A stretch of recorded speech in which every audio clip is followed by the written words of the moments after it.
I'd like to show you an online blitz game played between Magnus Carlsen and Hikaru Nakamura way back from when they were teenagers. These days, the biggest rivalry in online chess is undoubtedly between Carlsen and Nakamura, whether it's in blitz, rapid, freestyle, Fischer random. So it's interesting to see an early encounter and how they both honed their talent playing online chess. So recently I was sent a batch of games by the ICC, the Internet Chess Club, with some of their early games. The ICC was the place to play online in the 2000s, and the site has recently had a redesign. There's a new playing area, for example, so do check it out on chessclub.com. It's fascinating to see how well matched Carlsen and Nakamura were in those early days. This game was played in 2004. Carlsen was 13 years old, Nakamura 16 years old, and both were already grandmasters. Time control is 3 minutes for all moves, no increment, and this was played on the 5th of August 2004. As with any blitz games, there are some inspirational moves, there are some incomprehensible moves, and there are outright blunders, but still it's very interesting to see how they both play in these early years. So also watch out for a very nice think and drink moment halfway through. I hope you enjoy this. In this game, Nakamura is playing white, d4. In fact, it's a very orthodox opening. Carlsen playing a Slav. And yeah, this is pretty much main line, or one of the main lines.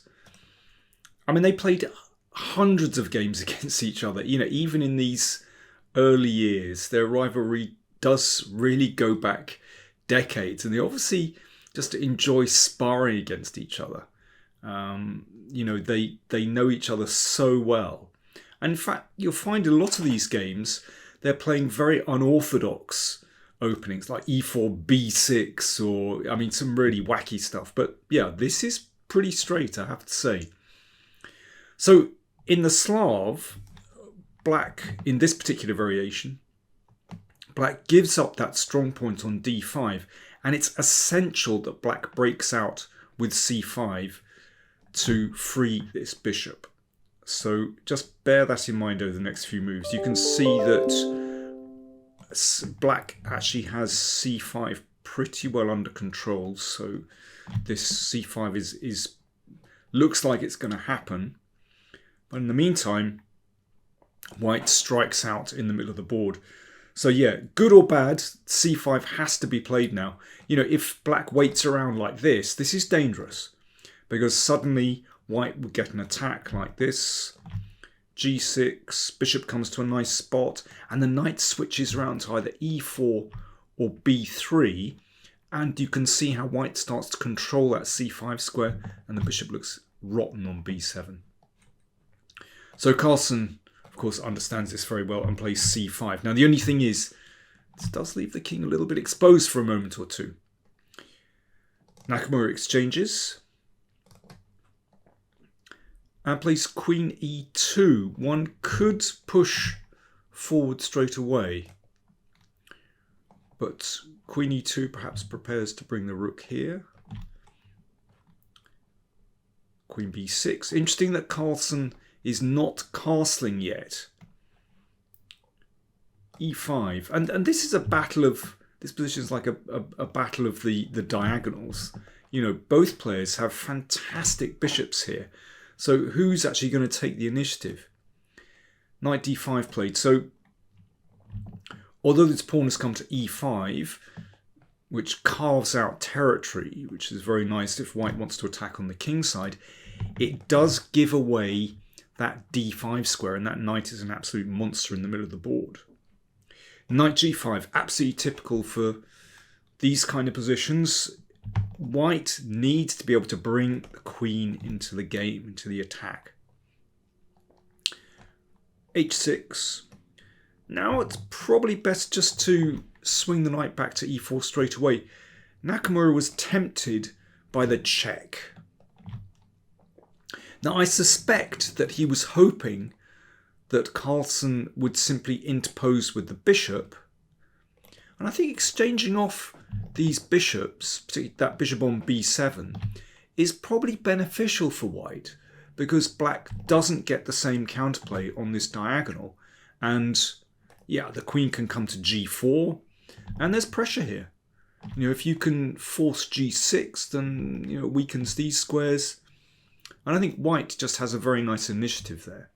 But this is very nice judgment from Carlsen.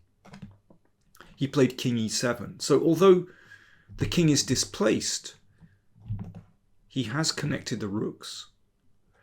The king has reasonable protection there in the middle.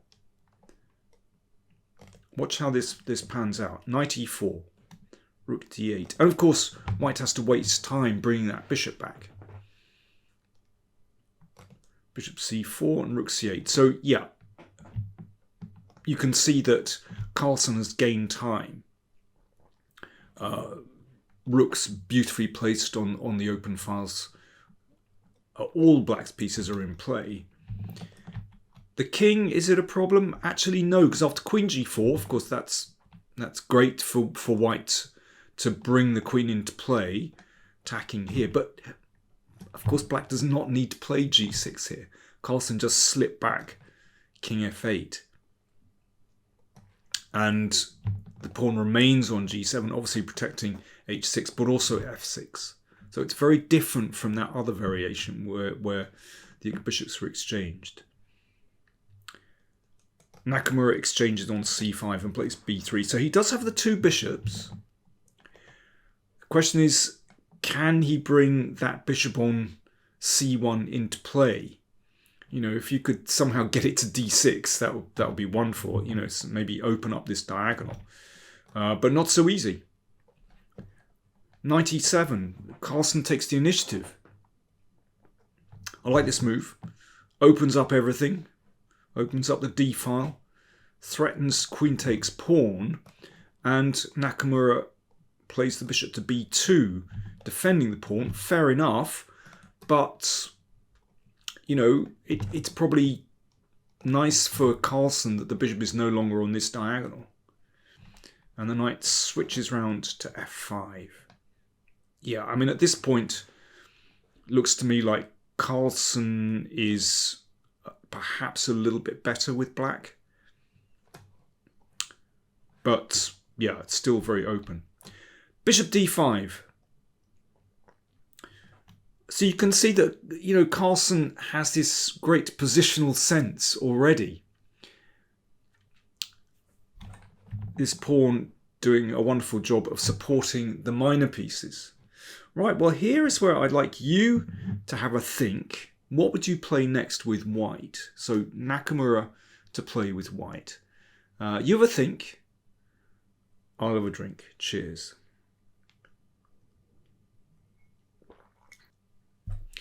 Well, in Blitz, you don't have that much time to calculate. You play on, you know, your judgment. And Nakamura judged that he wanted to keep the two bishops. Fair enough. If these are exchanged, he probably just thought, well, position doesn't look great. We've got a good knight against a bad bishop position.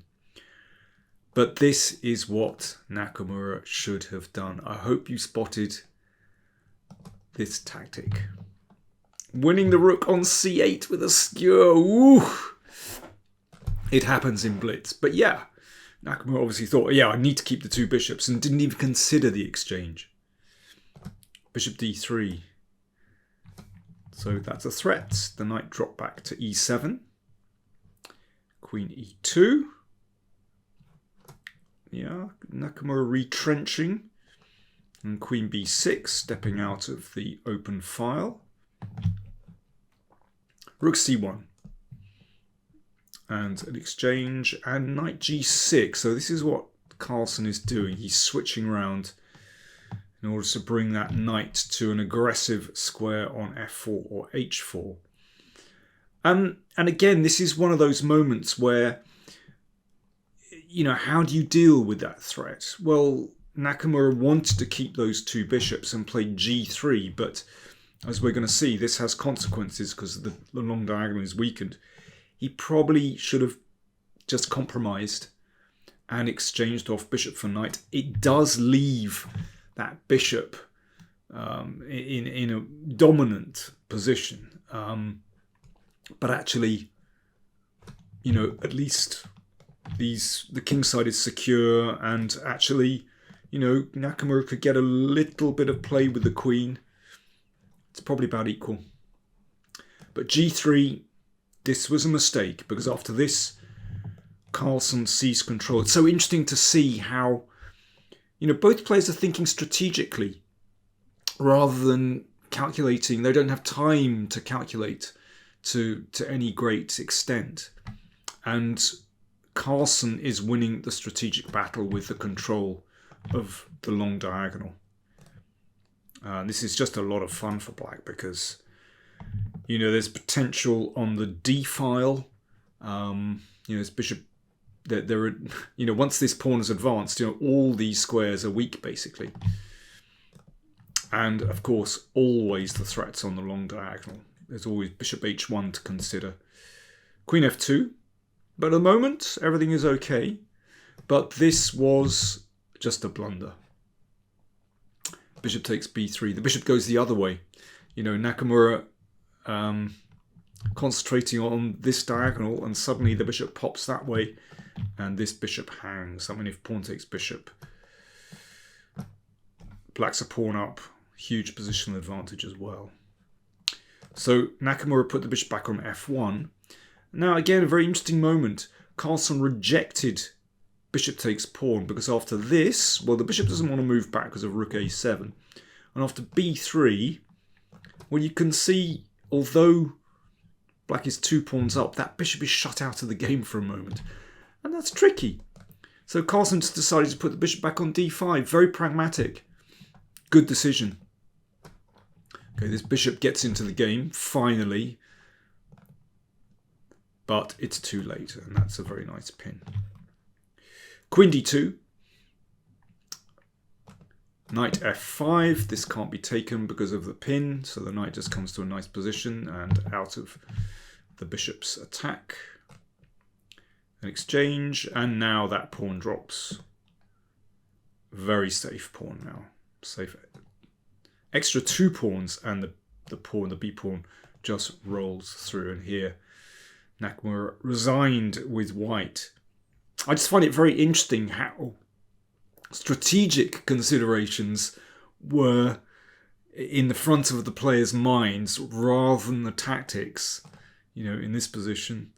And yeah, even here, when we got to this position, and Nakamura simply blundered with queen f2, leaving that one hanging. But as I said, I think this is a tricky position for white to play when black has this fantastic control.